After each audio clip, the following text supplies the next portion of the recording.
Biz hazır Dikanımız Kadırov Abdurahim'in talasında turabız.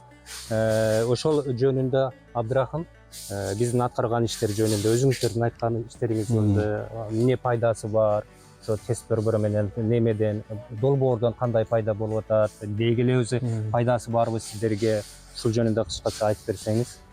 Assalomu alaykum. Biz mana shu test center bilan birgalikda shu ekinlarni ekib, o'rgandik. Bular bizga anchayin o'quv kurslarida bizga o'qitib, ekinlarni qanday bo'lishi, qanday ekilish sxemasi bo'ladi, qanday udobreniyani qaysi paytda berish kerak, o'shanda ishlar bizga o'rgatdi. Bir 5-6 yildan beri o'rgatdi. Shularni qildigida bu yil natijasi o'ta so'nin bo'ldi. Mana ekinlarimiz ekkanimizga 2 oy 60 kun bo'ldi. Mana bugün Pekinski kapsalarımız pişib yetildi Xudo xolasa. Bugün özümüz ayilimizda baldar oldi, Rossiyaga eksport qilishga Xudo xolasa. Bular har yili guldab ketadi-da, bir yil guldab, bir yil guldabay. O'shuning uchun bu yil Xudo xolasa barliq dikonlarimizda yaxshi. Birini kesib ko'rsangiz bo'lar edi Abdurahim aka. Rahmat, o'zingizdan aytasiz. Bismillah. Tekshir.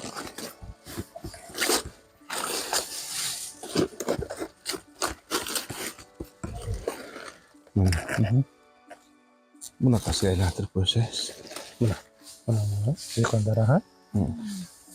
Yaxshi Xudo xolasa. Buyursa mana o'ta yaxshi.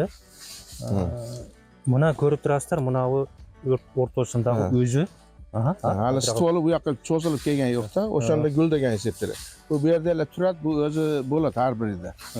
Hozir yaxshi Xudo xolasa. Demak, hozir bunday bo'lib o'tadi. Uchul mana so'zli bu yoqqa so'zilib ketadi. Bu gul chiqarib berishi ehtimoli bo'ladi-da. Mana ko'rib turasizlar, hozir bu o'zining o'rnida normalniy o'zining o'rnida bo'lib o'tadi. O'shuning uchun guldödan hech qanday bir belgi yo'q, darak yo'q. O'shuning uchun hozir endi boshlanishi Xudo xolasa. Endi mana bu yilda birinchi bo'lib biz bugun kesib o'tamiz. Bu kapsulalarimizni. O'shuning uchun hozircha yaxshi, dikonlardan jalb yo'q. Barda ma test center bilan ishlaganlar hozircha rozi. Qo'l udobreniylar vaqtida yetkazib bu yil, urug'larni vaqtida yetkazib keldi. Hech qanday jalbi dikonlar barda xursand. Yaxshi. Bular bilan biz o'qib birga ishlashganimizdan o'ta rozimiz. Hozir bu yerda bari jumushchi qizlarimiz o'zimiz ayildan kelganlar bor, qo'shni ayildan. Shu yerda birgalashib ayildoshlarimiz bir-birimizga yordam berib o'shanda ishlashamiz. İşleyen nima xizmatlarga shu dikonchidan soxta ақчаларni beramiz Xudo xolasa. Bular ham o'ta so'nin, qo'li kelib qolgan, har bir ishni vaqtida qilishadi Xudo xolasa. Негизинен biz 3 түрдүү жашылча менен иштейбиз. Бул айылдарда бул биринчиси балгар калемпири, экинчиси ак качандуу капуста, үчүнчүсү мына бул көрүп турган азыр Пекин капустасы болуп эсептелет.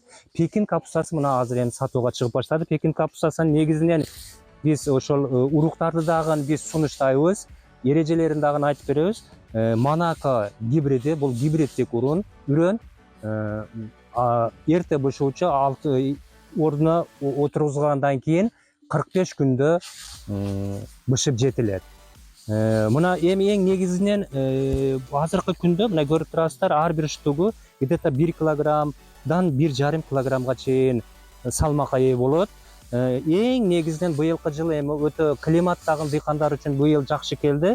Эң негизги проблемалардан бирөөлөр болгон биздин мына Пекин капусталар гүл чыгарып берет эле. Бул уже базарга жарабай калат эле. Быйыл мына көрүп турасыздар, ичинде эч кандай бир гүлдөгөн же бир гүл чыгара турган бир белги, өзү белгилери көрүнөт. Мына көрүп турасыздар, аябай жакшы, сапаты дагы жакшы. Дыйкан үчүн бул өтө мындай бир ийгилик десек болот да.